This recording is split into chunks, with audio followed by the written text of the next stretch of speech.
came from the fact that we often say that drama or all art is a semblance of life because it mirrors society. This definition can be used for the poet who writes poems and the novelist who writes novels or short stories. I love the art of playwriting because of the power that comes with it. I have, in another forum called The Playwright, a little God, who is a creator of stories around the persona or characters in the play.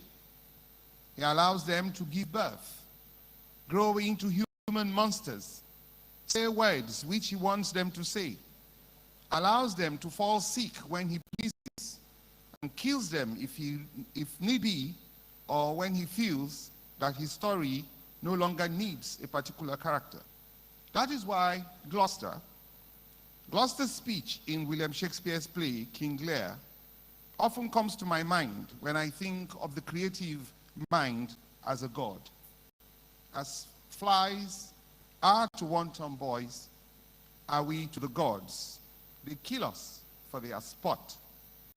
This is because the creative mind is often an omnipresent narrator of situations which help to move his or her story forward.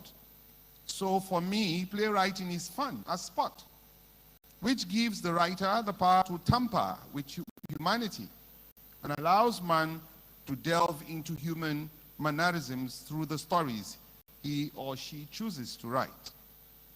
The transcendence of literature, which is the topic of this evening or this festival, is the ability to use words, like we have just seen young men and women do on stage a while ago, to create situations in literary works which go from the normal to a spiritual level of perception, while finding new meanings for a modern audience or reader. It is the ability to evoke and endow words with the power to travel from reality to an illusionary world while still making a lot of sense of the words and the characters who inhabit the novel, poetry, and drama. Words transpond the content from historical settings, imaginary settings, to make-believe until the plurality of meanings to the modern audience appears. It is powered by the writer's propelling intention, thematic preoccupation, simply thematic preoccupation, or simply they understand the intended message or why the creative work was written in the first place. The power of words can therefore not be overstated because they are used to conjure the image of the story. This helps to carry the picture of what is in the mind of the writer to the human movements and action on stage or on paper. Words touch the sensibility of his audience and bring out reactions for or against a particular character in the play or characters as a whole in the play. The choice of words by particular writers leads to the judgment of the work as well written or badly written. So we call it diction in playwriting. If you choose the right words, you write a good play. If you choose the bad words and you arrange them wrongly, you write a bad play. And bad plays are easy to get. I mean, what could have made the one great Nigerian actor? This is my attempt, or my attempts at trying to write good plays and the effects they had on the audience who saw them. I mean, what would have made the great Nigerian actor, Olu Jacobs, whom I fondly call Uncle Olu, cry on every night of performance of one of my plays, The Trials of Obo Vurawe, at the Muson Theatre. And even when he performed before the great-grandchild of Obo Vurawe himself, you would think he'll be scared, but he wasn't. His tears flowed. Oba Ireduawa, when he uttered these lines, "Oh, Bini, must we part so soon? The smell of your thick forest and the clay of your red earth, like emblems, weigh down my heavy heart. And yet, like a trapped fly in the palms of little children, we, and I must find that little uncovered space to breathe the air of freedom one more time. This is my story. Why was the man who was later to become the Ata of Igala, Ameo Boni II, called me at 12 midnight after watching the play of his father, on his father, who had committed suicide in the play, titled Ameo Boni the Great. The protagonist. In the play, his father, whom I reincarnated in the play, talks to the tree where he committed the act. He committed suicide, hanging himself on the tree. Tree, which gives life to man, I choose you, because you and I will share a secret tonight. I curse you. You shall live throughout generations, but dead. The tap roots that hold you to the ground shall wither, but you shall stand tall, quenched, magnified, as the epitome of death. For the honor I give you now, go blind and die, so that even the gentle rocking of your branches will not whisper our pact. As the reason for their pact unfolded, he knew why his father committed the act, which almost denied his family the throne. Words. One, or why did Chief Olusegun Obasanjo, the man popularly known as the Eborowu, a giant in Nigerian politics, cry? More recently, after watching the play I had written on him, titled Aremo, after the performances, he thanked the cast and crew and said the play reminded him of his mother, whom I never met. He wondered how a child like me, who was not born by the time she lived and died, could conjure his mother back to life, and realized how great he had become and how she did not live long enough to enjoy his bountiful blessing. I did this because he keeps wondering, in most of the, while working on the play and doing my research, every tape he would ask, why am I so blessed by God? And so while writing the play, I wanted to answer the question. And that was why I, in my play, awoken his mother from her deathbed. And she walks on stage complaining after hearing that her son had been sentenced to life imprisonment. A mother's task is never done. One on earth, nor is it ended when one is dead. Why would an audience or sane people laugh throughout a performance of The Wives, where a dead man is laid out on stage in his coffin?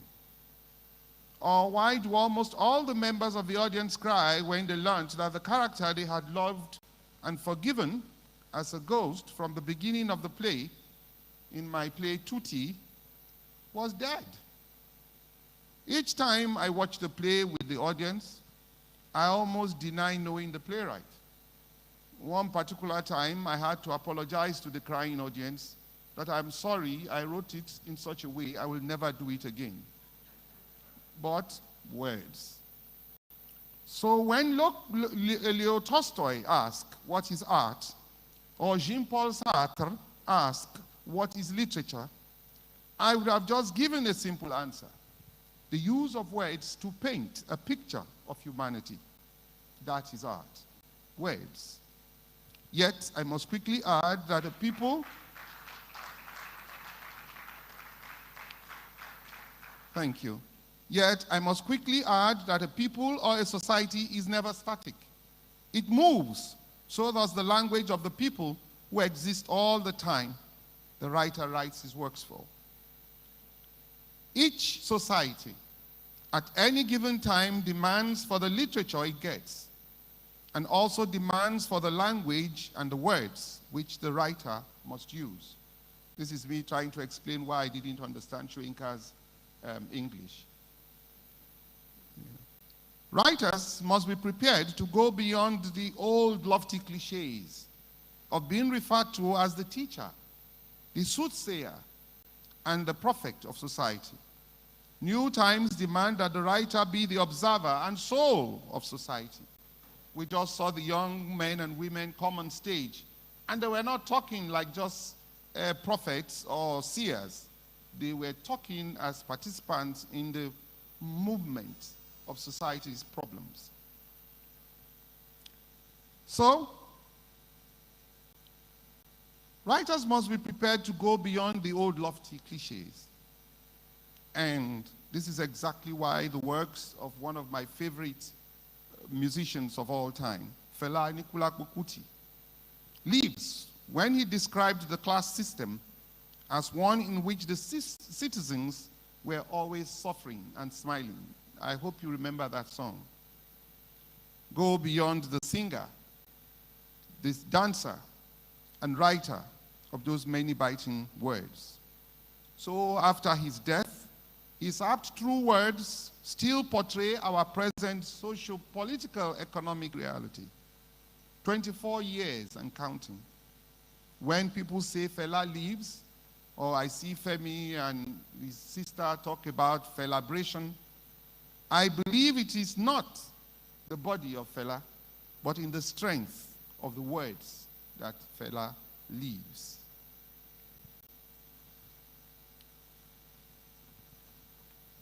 By now, I'm sure you know that I'm a multiculturalist playwright, which means that I write on every culture of the Nigerian people. My latest plays are Sanusi, on Lamido Sanusi, and King Jaja of Okpobo, which I wrote after Queen Amina. I find this very interesting because it allows me to know more about my people, their cultures, history, and language. And how do I create the words to allow the Yorubas to accept the Yoruba play, the Igbos to allow to accept Odeni Igbo, Demili, and how do I write so that the Hausas, who like Ahmed Yerima, will understand what I am also saying. In the languages they speak, I find the integral differences in the motifs, imageries and images, proverbs and symbols, which is the soul of Nigerian languages. This allows me to transcend from reality to the illusionary world, where I'm able to conjure the characters which will help appeal to the three major aspects of playwriting, and even the novel, and from what I just heard, poetry. The evocation of the feeling and form. We won, the beautiful lady just won 100,000, which is a lot of money, because she was able to evoke us with her words.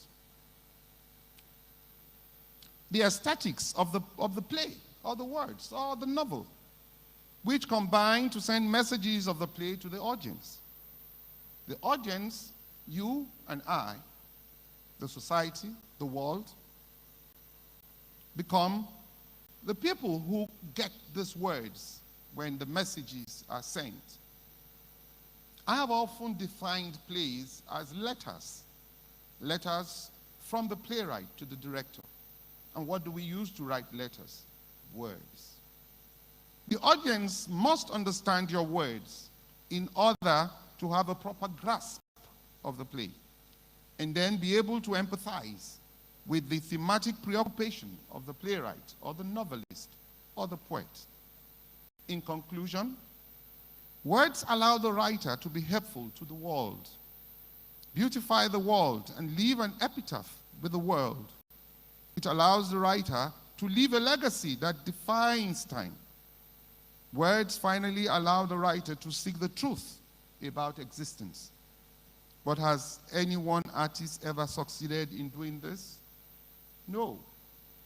It only finds a small space for him, the novelist, the poet, and the playwright, or her to be remembered for life. So to the new writers here, young, vibrant, ever ready to write, the world is yours to take with your word. Thank you.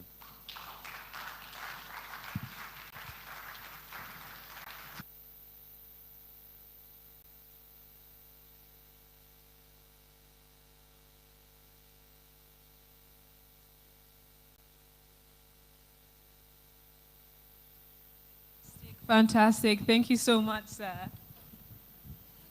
Thank you. Okay. How's everyone feeling? Inspired, I hope. Learning a thing or two. Up next, we have a performance by DK Chukwumireji. I hope I didn't mess your name up. He is a poet, an author, and a public speaker. He's the winner of the 2012 African Poet Nigeria National Poetry Slam Competition. His novel won the 2013 Association of Nigerian Authors ANA Prize for the prose fiction. He's the program director of the Abuja Literary Society, in which role he oversees the organization of weekly literary events, including open mics. All right, thank you so much for coming. We look forward to seeing what you have for us today. Welcome, thank you so much.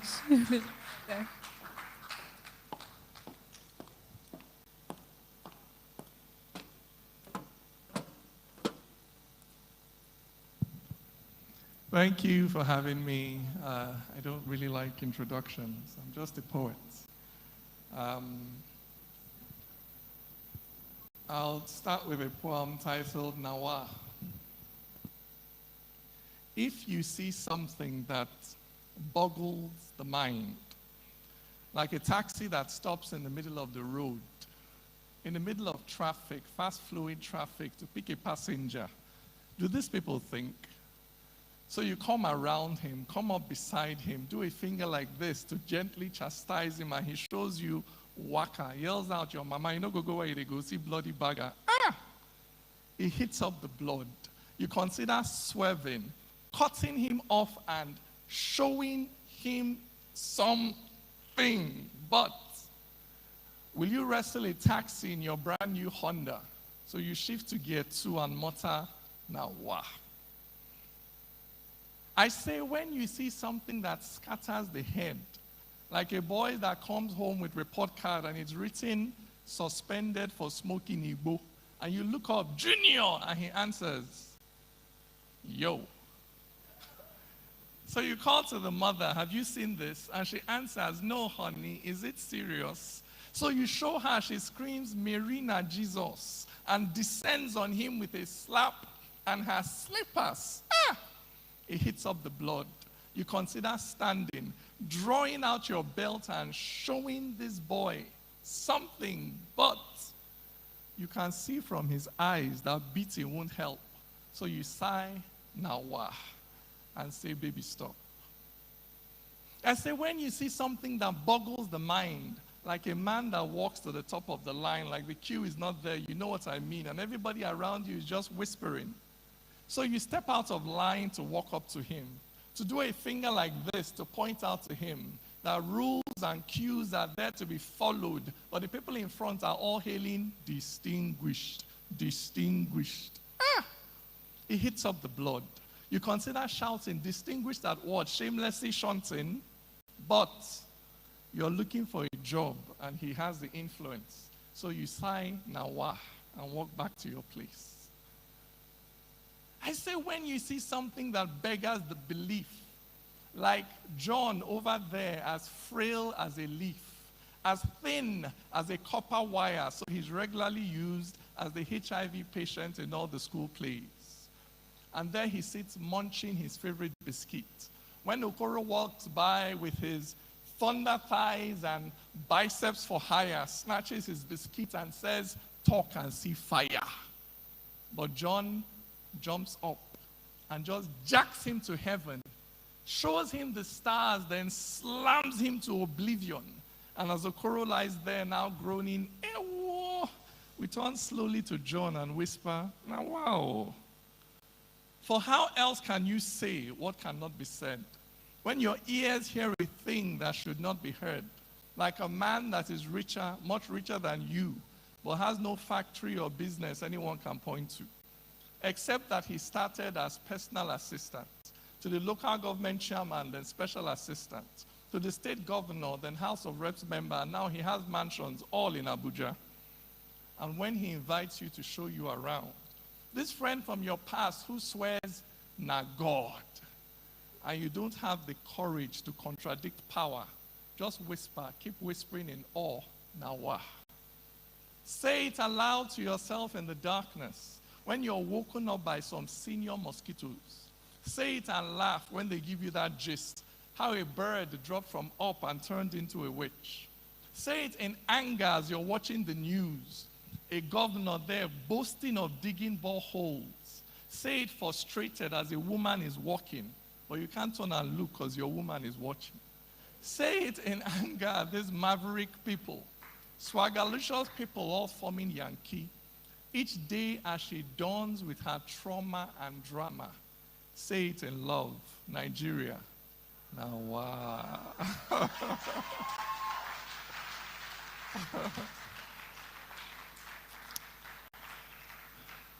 This next poem is titled, "They Say I Live in a Free Country." Every time I ask, people tell me Nigeria became independent in 1960. And furthermore, to show she was truly free, she became a republic in 63. Meaning the queen was no longer head of state, meaning that we were now masters of our fate, meaning that power over Nigerians could now only be held by a Nigerian.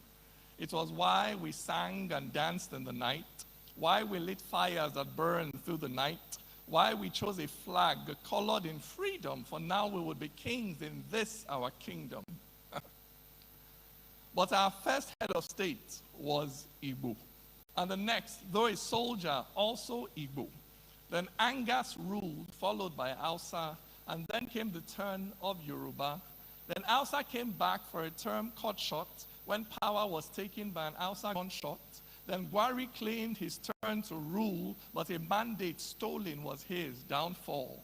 Then Kanuri came, and it's quite probable that he'll still be ruling if not for that apple.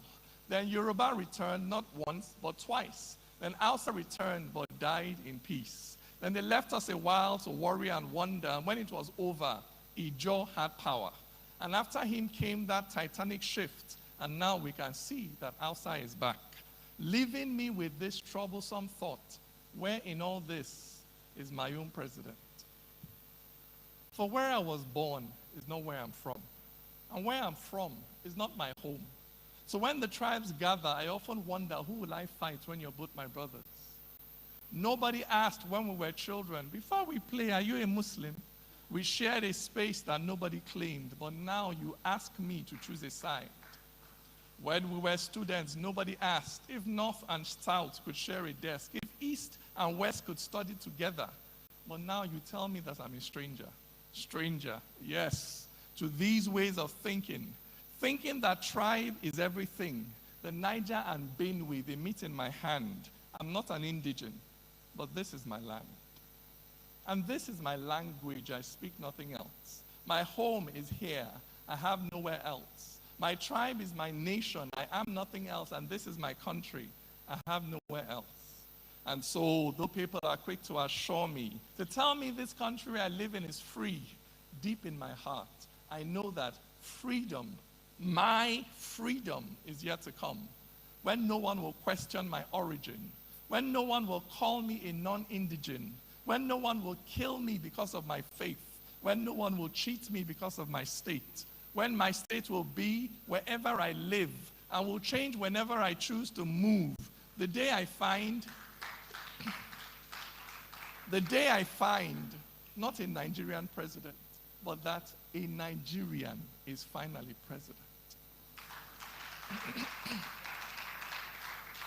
And so while the flag of ethnicity still flutters over this land of two shining rivers, and the tribes take their turn to misgovern my country, I look to the future, for I'm not yet free.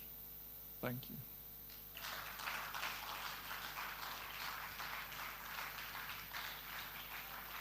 And finally, I'll do the last poem.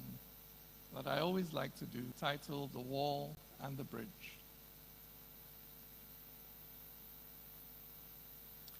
If a white man turned and called me nigger, my blood would boil in righteous anger, for the evil of discrimination is clearly established when a white man tries to treat me like rubbish. But if Hausas say Igbos are greedy and crude, and Igbos say Hausas are haughty and rude, and Ijo says Ishekiri must die today, and Ezra tells Zulu there is no other way. If Yorubas declare it is Awu or nothing, and we use federal character to share everything, so before you can even smile and tell me welcome, you must first ask me where my father is from. If those who were settlers but now indigents say those who are settlers can't become indigents, while the Constitution says we are all citizens, local governments keep issuing certificates of origin. If my brother passed JAMB but can't go to uni because he is thief and he's not Kanuri, and Unimaid has a quota for its catchment area, so he must go back to Benue or wait one more year. If it's okay to say it's not okay to marry someone just because they are Kalabari and that every tribe must have its own side, are we not then practicing apartheid? If you cannot buy land unless you're a native, and cannot find work unless you're a native, and cannot feel safe unless you're a native, are we not then primitive? Yet, you go to London and get their passport, then settle wherever, however you want. You stand there and fight for equality, but come back and start to use ethnicity. I don't get the logic of thinking it's different. To be tribalistic and then to be racist. If you're happy to judge him just hearing his name, whatever you call it, my friend, is the same. Where there is no courage to cross this divide, where there is no faith to look deep inside and stop judging accents and surnames and dressing, this fire we're quenching will only keep burning. Which nation can stand dividing its people? How can one build on foundation so brittle if we cannot see ourselves in each other? Then this journey ends here. We're going no further. For when God made man, he gave him no facial marks. He did not make Bagi, Oku, or Angas. As sure as a black man is just like a white man, no culture is older than being human.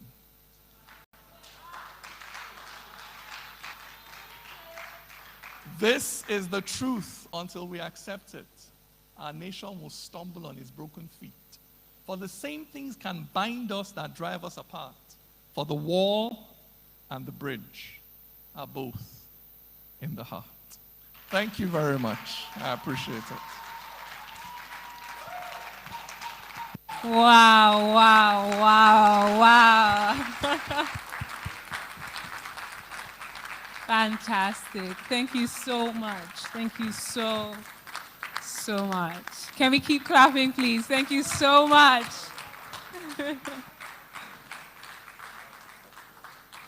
Okay.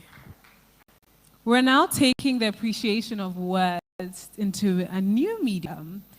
We've done spoken words, we've done poetry, we've had different conversations, and now it's time for a film screening, but not just one, but 3. We have 3 short films, all are about 10 minutes each. The first film we have is called Omugwo. The second, The Bride Untangled.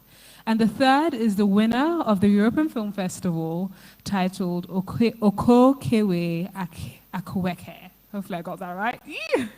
So let's all sit back, relax, and enjoy this poopery of short films.